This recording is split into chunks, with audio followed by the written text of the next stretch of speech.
So let's have a little time of truth speaking. Have you ever misplaced your cell phone? Sure, we all have. And you generally, if there's somebody in the neighborhood, somebody in the house, or maybe in the office, and you can't find your cell phone, the easiest way is to have someone call it, right? Would you call my cell phone? Here is my number. And what if it's on silent?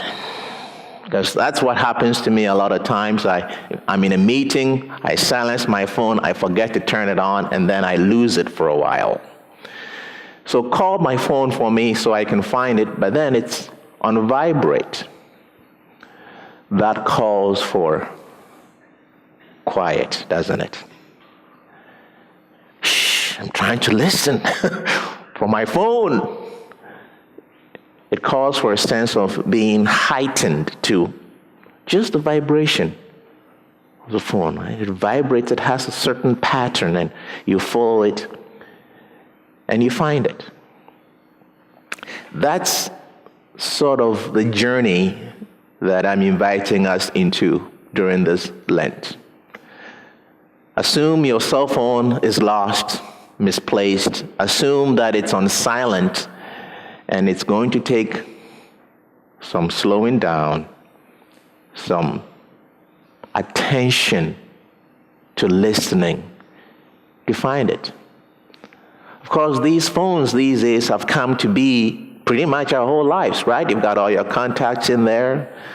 I don't know Emma's phone number. It's in there. It's on speed dial. So they've become pretty important to us.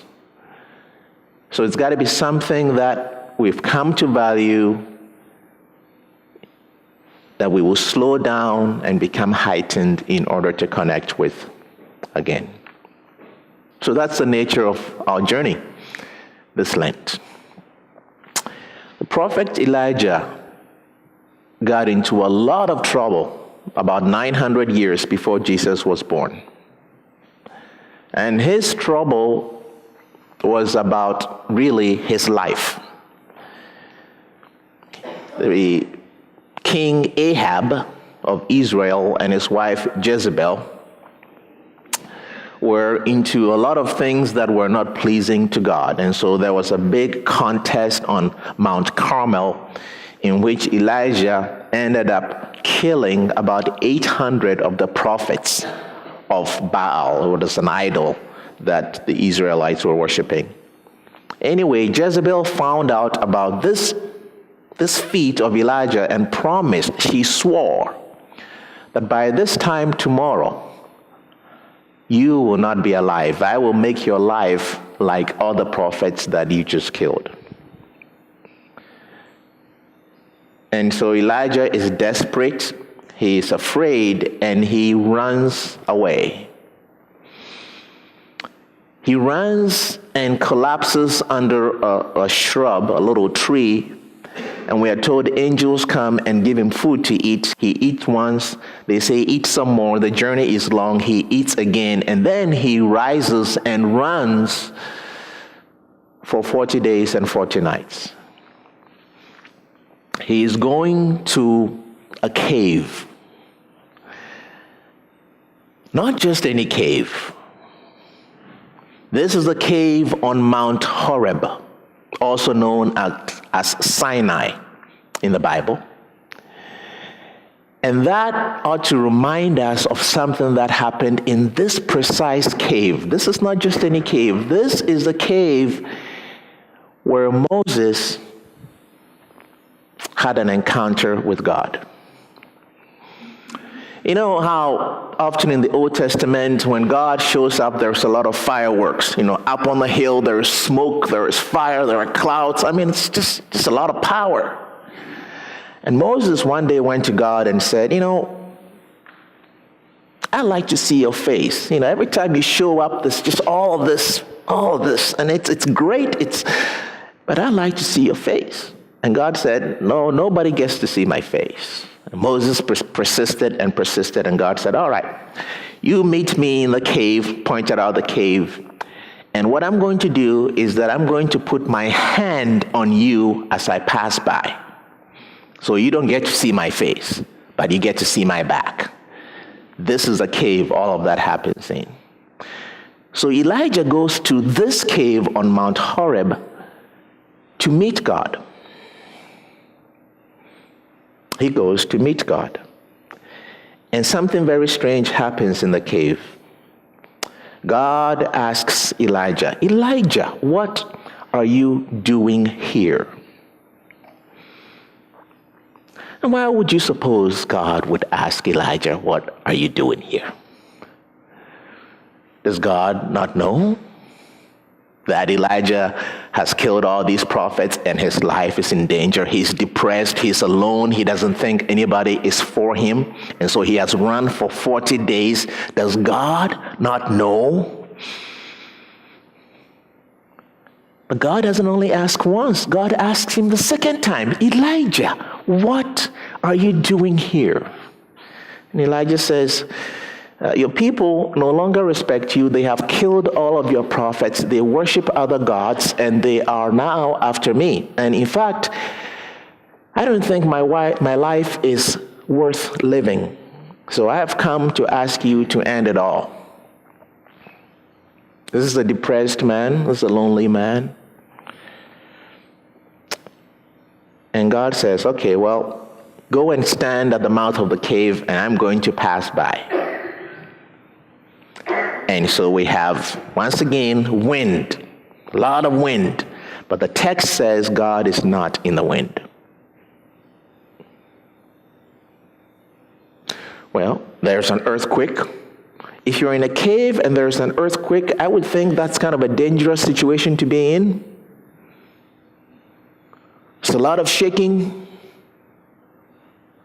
But God is not in the earthquake. Then there is fire, actual fire. The text says God is not in the fire. And I would imagine Elijah is a little bit surprised, because this is how God usually shows up. There's just a lot of action, a lot of activity. Nothing. God is not in all of that this time. On this occasion, nothing. But the text says that there is something called sheer silence. And if we were to describe it today, it would be like the falling of very smooth powder, right? Just a sprinkling of it, just so that if you're paying attention, you're just going to barely notice just a little difference in the area that you are. Just something is sprinkled, and it says that's where God was on this occasion. That had to have shocked Elijah, because the God of Israel, he's known all his life.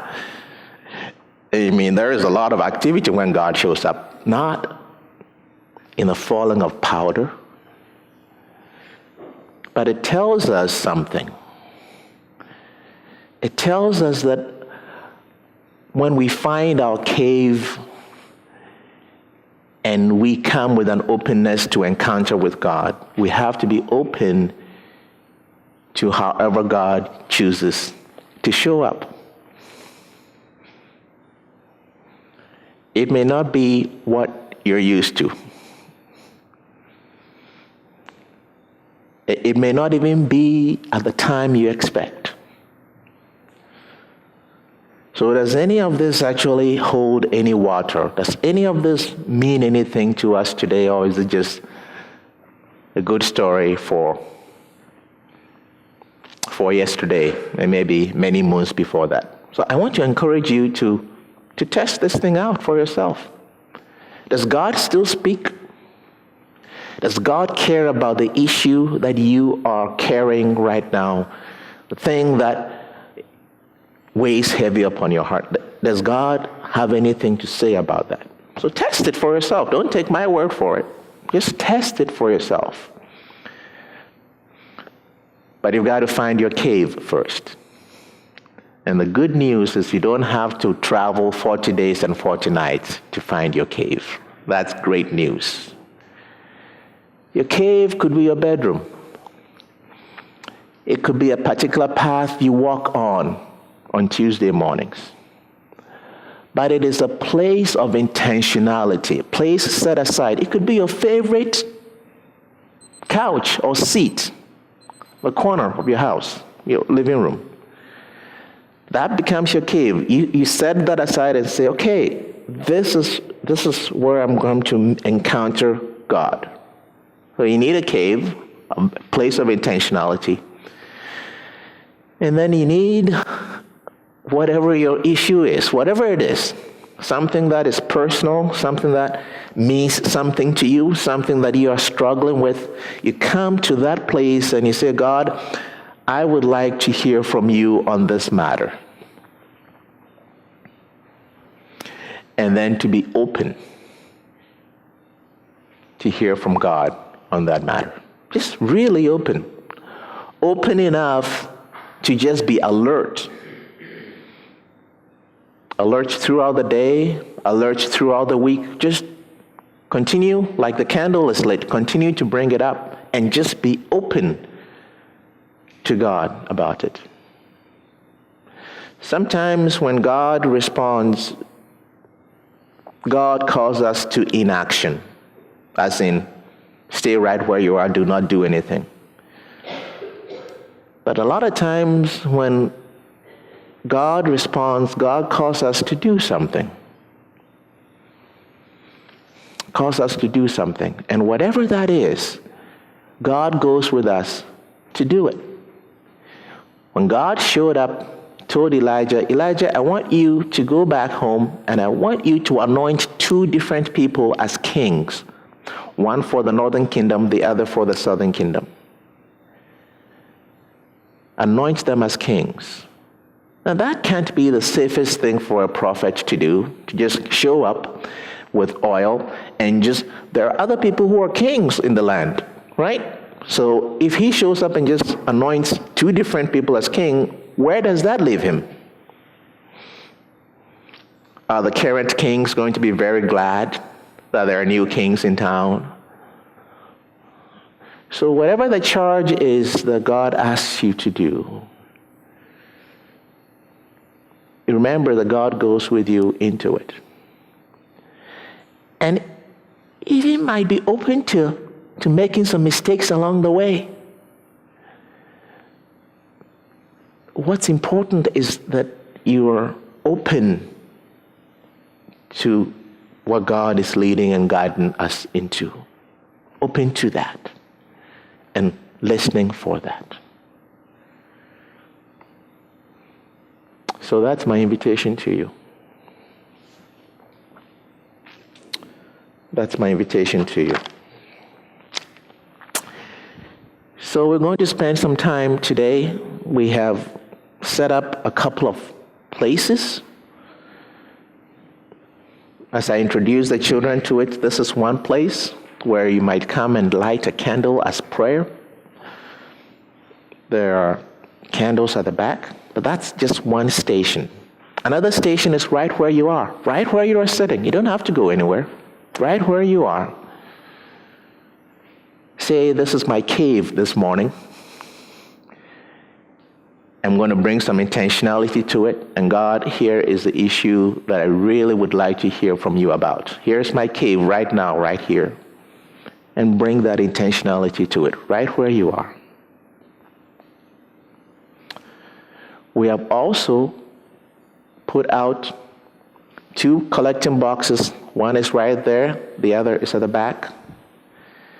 So we are not going to take time to receive offering. So this is also going to be the time when you might get up and put your yellow card, your offering, whatever you brought into those boxes. But this is time for you to slow down and to listen to God and to encounter with God.